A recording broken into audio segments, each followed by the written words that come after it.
Subscribe कीजिए हमारे channel smiley flower को और प्रेस कीजिए बेल आइकन को हमारी लेटेस्ट वीडियोस को देखने के लिए, जो है home decor, DIYs, fashion, lifestyle से related. Hello guys, welcome back to my channel. आप सभी लोग कैसे हैं? उम्मीद करते हैं बहुत अच्छे होंगे और इसी उम्मीद के साथ शुरू करते हैं आज का व्लॉग, जो ठंडियों की शुरुआत है। जैसे कि आप देख पा रहे हैं, ठंडियों की सुबह में मैंने कंबल लिया हुआ है और आपको हैंडशेक से गुड मॉर्निंग बोलने की कोशिश कर रहे हैं। उसके बाद पहुंचे अपने गार्डन में, तो यहाँ पे धीमी धीमी धूप भी आ चुकी थी, जो कि सर्दियों के टाइम पे बहुत प्यारी लगती है, बहुत अच्छी लगती है।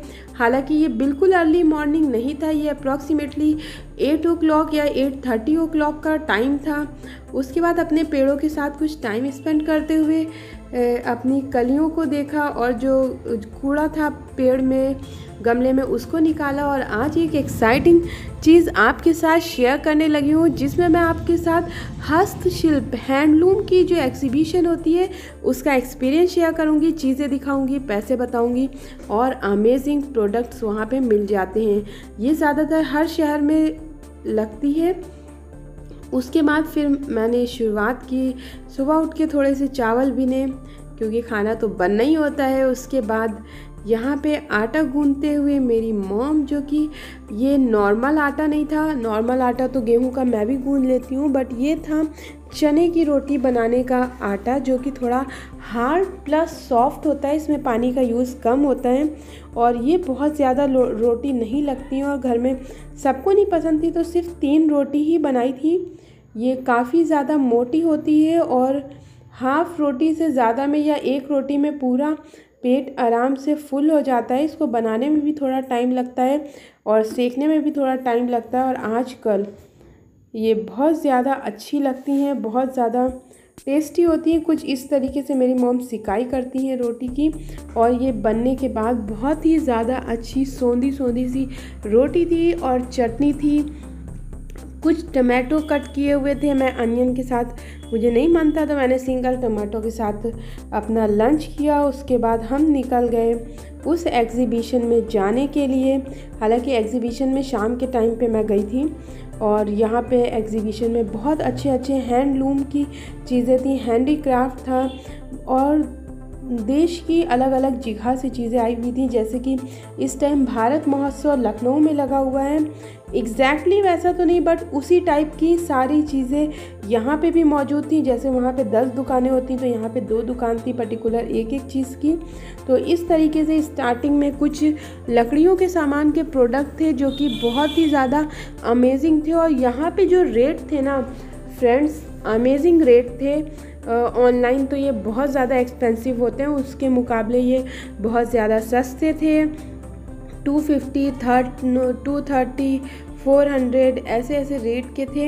अगर ऑनलाइन सर्च करेंगे तो ये बहुत ज़्यादा महंगे मिलते हैं। तो जैसे भारत महोत्सव चल रहा है, इसी तरह छोटी छोटी हैंडलूम की एग्जीबिशन गवर्नमेंट ऑफ इंडिया हर जगह पे लगवाती है। ये कुछ टेडी बियर की शॉप थी, जहाँ पे 150 के 2 सॉफ्ट टॉयज़ मिल रहे थे और ये सभी उन्होंने बताया हाथ से बने हुए हैं। जो घर में लेडीज़ वगैरह होती हैं, बहुत सी विलेजेस में वर्क होता है, वहाँ पे ये बनाए जाते हैं। उसके बाद यहाँ पे थी चादरों की, कंबल की शॉप। उसके बाद जब थोड़ा आगे बढ़े तो ये जो लकड़ी के काम के सोफ़े होते हैं, शाही सोफ़ा या फिर हम लोग हेरिटेज फर्नीचर जिसको बोल सकते हैं, बहुत अमेजिंग वर्क किया हुआ था। मीन्स थोड़ा सा एक्सपेंसिव नहीं था।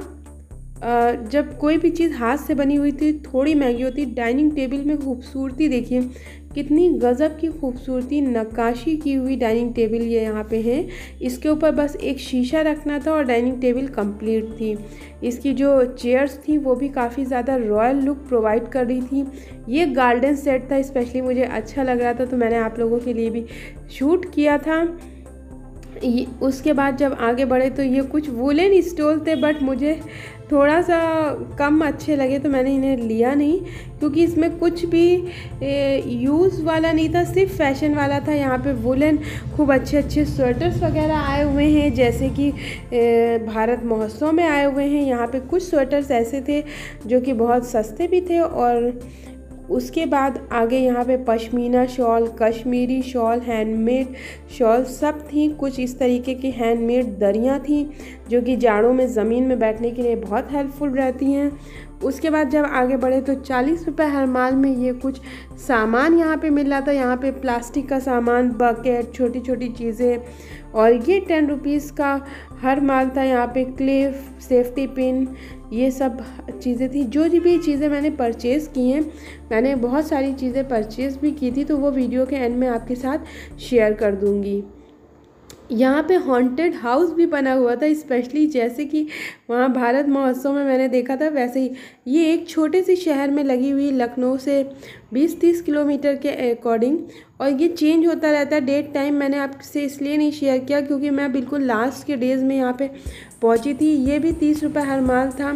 ये जैकेट्स जो थी ये न्यू थी, ये फर्स्ट हैंड थी, तो ये अप्रॉक्सीमेटली 700, 600, 900 ऐसे थी, और कुछ बहुत सस्ती सस्ती भी थी। तो वो जो यूज़ की हुई होती है वो वाली थी, लेकिन ये वाली नई नहीं थी। बहुत अच्छा फैब्रिक था, कंफर्टेबल था, लेने वाला था अगर जिसको नीड हो। बहुत स्टाइलिश भी थी, थोड़ी स्पार्कल वाली भी आई हुई थी। और ये थी यहाँ पे साड़ी की दुकान में कई तरीके की साड़ियाँ थी और अफोर्डेबल रेंज में थी, हमें बहुत ज़्यादा एक्सपेंसिव नहीं लगी। 400, 500 इस तरीके की रेंज में भी थी। कुछ 100 रुपीज़ की भी थी, कुछ 700 की भी थी, जो डिपेंड करता है कैसी क्वालिटी थी। तो ये मुझे जो एग्जीबिशन था कुछ वैसे ही लग रहा था जैसे कि भारत महोत्सव है। यहाँ पे भी खाने वाली बहुत सी चीज़ें थी, ज्वेलरी थी, ये हैंडमेड ज्वेलरी थी। मुझे ये पिंक वाला बहुत पसंद आ रहा था, बट फिर पता नहीं मेरे दिमाग में क्या आया, मैंने उसे नहीं लिया। लेकिन बाद में जब वीडियो देख रही थी तब रिग्रेशन हुआ था। तो इस तरीके से बहुत अच्छे नेकलेस थे यहाँ पे। और अगर बात करें तो ये कब लगती है, कहाँ लगती है, तो जब भी लगती है तो आपके शहर में अनाउंसमेंट हो जाता है या न्यूज़पेपर में निकलता है। ये ज़्यादातर हर छोटे छोटे जगहों पे शहरों में लगाई जाती है ताकि हम लोग हैंडीक्राफ्ट को बढ़ावा दे सकें, और जो लोग वर्क करते हैं, छोटी छोटी चीज़ें बनाते हैं, वो अपनी चीज़ को डिस्प्ले कर पाएँ। ये प्रधानमंत्री जी की योजना के तहत लगता है। इस तरह का मेला टाइप का आप बोल सकते हैं। यहाँ पे बहुत अच्छे स्वेटर्स और पैजामे वगैरह थे। उसके बाद ये जो शॉप थी, यहाँ पे पंचवटी टाइप का और सौंफ, ये सब चीज़ें आप देख पा रहे हैं। जयपुरी चीज़ें थी, चूरन गोली थी, इमली थी, कम्पट था, और साइड में बहुत ढेर सारे अचार, मुरब्बे, होममेड सारा राजस्थानी अचार यहाँ पे प्रोवाइड था। बहुत बढ़िया था एक्सपीरियंस। मैंने अचार वगैरह भी लिया था। और यहाँ पे ड्राई फ्रूट्स थी, ये ब्लैक वाली किशमिश थी, तो मुझे देख के थोड़ा सा लगा, इतनी बड़ी और सूखी किशमिश थी। उसके बाद आगे ही बढ़ते ये कुछ बैंगल्स की शॉप थी। यहाँ पे कांच की, प्लास्टिक की, छोटे बच्चों की, बड़े लोगों की, हर रेंज की थी। 10 रुपीज़ की ये छोटे बच्चों का बंडल था, 40, 30 बड़े लोगों का था। कांच का अलग रेट था।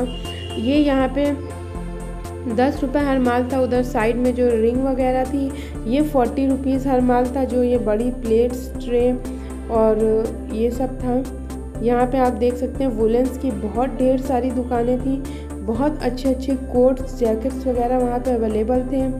आगे आपको कंबल की शॉप दिख रही है, बहुत अमेजिंग जयपुरी रज़ाइयाँ, बहुत अट्रैक्टिव डिज़ाइन है जो कि ऑनलाइन बहुत एक्सपेंसिव मिलती हैं। यहाँ पे बहुत अफोर्डेबल भी मिल रही थी, और थोड़ा बहुत आप पैसे कम भी करा सकते हैं ईज़िली। और उसके बाद यहाँ पे एक चप्पलों की दुकान दिखी जिसमें 200, 250, 300 की चप्पलें थीं, और वो बहुत ज़्यादा अट्रैक्टिव भी थी और पहनने में कंफर्टेबल भी थी, और बहुत न्यू डिज़ाइंस थे, कलर ऑप्शंस थे। बेसिकली ये सब बेली शेप की थी, हील वाली कोई भी नहीं थी। थोड़ी हील थी लेकिन बहुत ज़्यादा नहीं। उसके बाद यहाँ पे वुलेंस की शॉप थी, तो जहाँ पे सिर्फ सॉक्स और टोपा और यही सारी चीज़ें थी। 100 रुपये के 3 जोड़ी मोज़े, 150 के 4 जोड़ी मोज़े, इस तरह से कुछ था। उसके बाद ये चीनी मिट्टी के बने हुए बर्तन, जिसमें मुझे ग्रीन वाला जो प्लेटर था वो बहुत ही ज़्यादा अट्रैक्टिव लग रहा था। ये मग के कुछ वैरायटी थी जो कि सही रेट में था।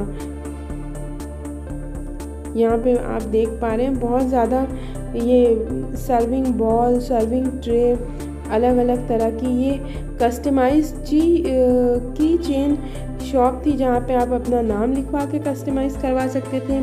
भेलपूरी का यहाँ पे स्टॉल था, मैंने भेलपूरी ली भी थी, वो आपको आगे दिखेगी। उसके बाद यहाँ पे बॉल्स थे जो पानी में डालने के बाद विद इन 24 आवर्स में फूल के डबल हो जाते हैं। ये भी मैंने ख़रीदे थे, बहुत अच्छे लग रहे थे। Bhelpuri I think 40 rupees full and 30 rupees half वाली 2-3 प्लेट साइज़ की प्लेट्स थी। तो ये मैंने इस तरह से कुछ इसे लिया था।